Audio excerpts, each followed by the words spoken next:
things work in the universe. So I was shooting my second film, Zindagi Na Milegi Dobara, which was in 2010, and I kept hearing murmurings of a book called Immortals of Meluha, which had released that year.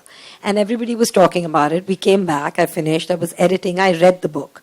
And I was like, in my head, I had already started making the film. I had already cast Hrithik Roshan, Mishiva, all this was happening. And I, much later, realized that there was already cat fights all over the industry for the rights.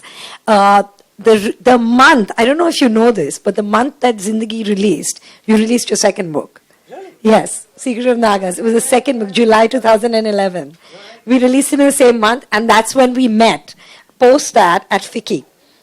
Yes. And I love that movie. Yeah, thank you. So we were both on panel discussions. We were both on different panels. And that's the first time I met him. And I was with my CA agent who also knows him. And they were like, you have to meet Amish. And I was like, yes, I do.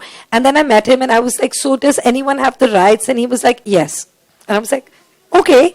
So this time when I got called, I have to say, haven't started reading the Ramchandra series. I'm going to binge it. Now that the third one's coming out, I'm going to start. I've just been gifted both by him.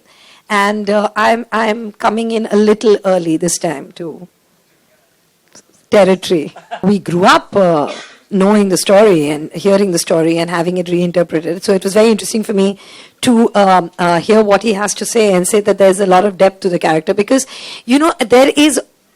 like he said, when you have such a strong hero, when you create something that's the opposite of it, or that's something that's the other part, or the other side, or the other whatever, it has to be as strong, in a different way. And as he said, that it takes the story ahead. But when you're a child, you're just like, he kidnapped her. That's the thing that sticks in your head, and you don't go beyond that. But somewhere now, when you look back and you think back at it, I think he also somewhere was weak and wanted to be liked by her. He wanted to be liked. It was important to him to be liked. And I think that that's therein, even though however you demonize him, there is the human failing and a weakness which comes from the same desire to be loved and to be accepted and to be, somewhere.